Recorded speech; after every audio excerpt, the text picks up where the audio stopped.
Ciao a tutti ragazzi, io sono Umberto e benvenuti in questo mio nuovo video. In questo video oggi voglio parlarvi dei più terribili fenomeni poltergeist che si sono evidenziati ad Amsterdam, in Canada, tra il 1878 e il 1879. Questo è uno dei casi più agghiaccianti e famosi che ha colpito Esther Cox. Questa persona, appunto Esther, viveva in una casa con la sorella sposata di nome Olive Tidd, suo marito che si chiamava Daniel e i loro due figli piccoli. Ma prima di andare avanti, raga, mi raccomando, iscrivetevi al canale, attivate tutte le campanelline e non dimenticatevi, mi raccomando, di commentare. In questa casa, oltre che loro, vivevano anche un fratello e una sorella di Esther e Olive, così come il fratello di Daniel, John Tidd. Secondo il racconto di Ubben, tutti questi eventi iniziarono alla fine di agosto del 1878, dopo che Esther Cox, all'epoca di soli 18 anni, fu sottoposta purtroppo a un tentativo di violenza sessuale da parte di un suo amico maschio sotto minaccia di un'arma. Tutto questo la lasciò con una grande angoscia e poco dopo iniziarono i fenomeni fisici. Durante la notte si sentirono i classici colpi sui muri e non solo, ma anche dei fruscii, e la ragazza iniziò ad avere attacchi epilettici.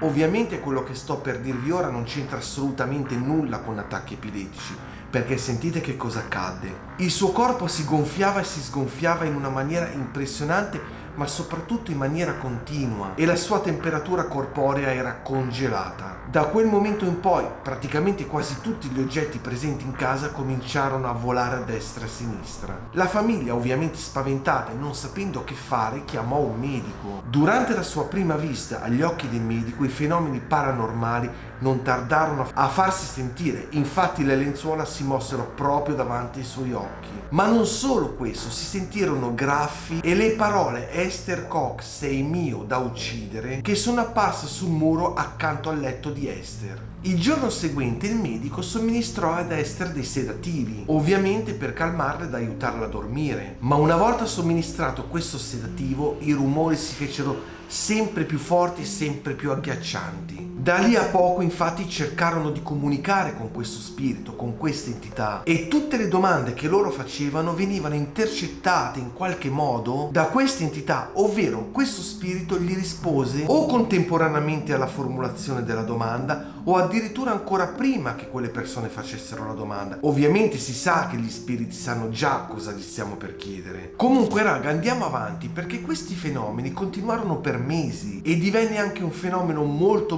noto a livello locale. La maggior parte delle persone, una volta che hanno saputo cosa accadeva in quella casa, alcuni curiosi che si presentavano davanti alla loro porta, la famiglia li fece entrare e anche loro sentivano colpi su colpi a destra, a sinistra, vedevano oggetti muoversi, e soprattutto questo accade, sapete quando? Quando la povera Esther era sotto stretta osservazione. Purtroppo nel mese di dicembre però Esther si ammalò di difterite. Ma la cosa strana raga è che nessun fenomeno paranormale è stato osservato durante la sua convalescenza a letto e né durante il tempo trascorso a casa di una sorella sposata a Sackville nel New Brunswick. Tuttavia però quando tornò a casa sua, ovvero ad Amsterdam, gli eventi misteriosi ricominciarono a presentarsi, ma questa volta in modo decisamente ben più pesante, ben più grave, perché stavolta questa presunta entità appiccò anche degli incendi in vari punti della casa. Esther a questo punto affermò di avere visto questo spirito che minacciava Esther se non avesse abbandonato in fretta la casa.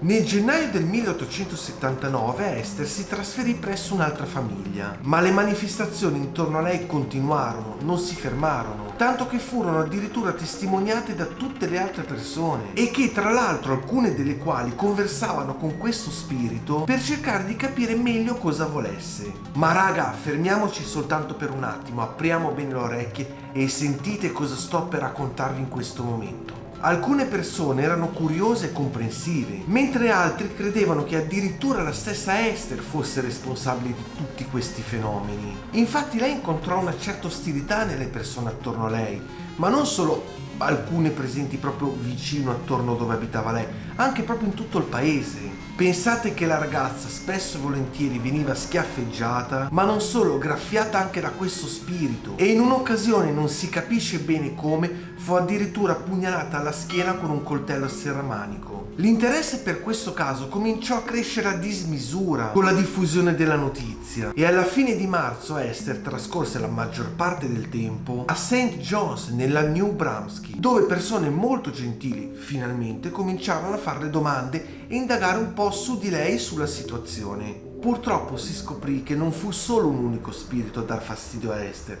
ma erano diverse entità legate a lei e comunicavano con le persone con i colpi. Bob Nickel, che dovrebbe essere lo spirito iniziale che ha dato origine a tutti questi fenomeni, affermò che in vita era un calzolaio e altri si identificarono come Peter Cox, un parente di Esther, e infine Maggie Fisher. Dopo la visita a St. John, Esther trascorse un po' di tempo con i Wallenberg, che erano delle persone tranquillissime dei suoi amici in una fattoria accanto ad Amster. E questo perché? Perché ritornò nel suo cottage, appunto ad Amster, a casa sua. Ma fu a questo punto che si presentò Walter Hubbell. Attratto dalla pubblicità che circondava questo caso, si trasferì prestissimo nel cottage di Ted come inquilino per indagare sul caso. Hubbell, trascorse alcune settimane con Esther e la sua famiglia, riferì di aver assistito personalmente ad oggetti in movimento, fuochi e oggetti apparsi dal nulla e affermò di aver visto fenomeni verificarsi anche quando Esther era in piena vista, quindi estranea a tutto ciò che stava accadendo. Affermò inoltre di aver assistito anche ad attacchi contro di lei con spilli e altri oggetti appuntiti e averla vista in molti dei suoi attacchi di estremo gonfiore di dolore. Ha comunicato con altri spiriti, come vi dissi prima, e ha parlato proprio con tre: Mary Fisher, Jane Nickel ed Elisa McNeil, che si stavano manifestando anche loro. Con l'aiuto professionale di Hubbell, Esther Cox iniziò a intraprendere un tour di conferenze attirando il pubblico che ha pagato fior di soldi sia per vederla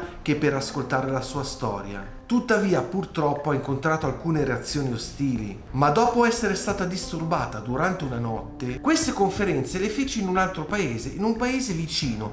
Infatti, appena finito queste conferenze, tornò di nuovo praticamente ad Amster, a casa sua, lavorando per un uomo di nome Arthur Davidson. Ma dopo che il suo finile ha preso fuoco, lui l'accusò di incendio doloso e lei fu giudicata colpevole e condannata a 4 mesi di reclusione, anche se poi rilasciata dopo soltanto lo scadere del primo mese. Esther successivamente si sposò 2 volte, avendo un figlio da ciascuno dei 2 mariti. Con il suo secondo marito decise di trasferirsi a Brockton nel Massachusetts, dove purtroppo morì l'8 novembre del 1912 a soli 52 anni. Hubbell, riguardo a questa storia, scrisse un libro che fu pubblicato nel 1879 e divenne anche molto popolare, vendendo almeno 55.000 copie. Il caso Amster fu indagato anche dal famoso ricercatore del paranormale Heward Garrington, che raccolse tutte le testimonianze che poteva dai testimoni sopravvissuti a tutti questi eventi paranormali pazzeschi e successivamente le pubblicò insieme a un resoconto dettagliato del caso nel 1913. Altri ricercatori invece esaminarono il caso in modo molto più critico. In particolare il dottor Walter Prince, nei Proceedings of the American Society for Psychical Research, che presentò un caso dettagliato di inganno di Esther Cox.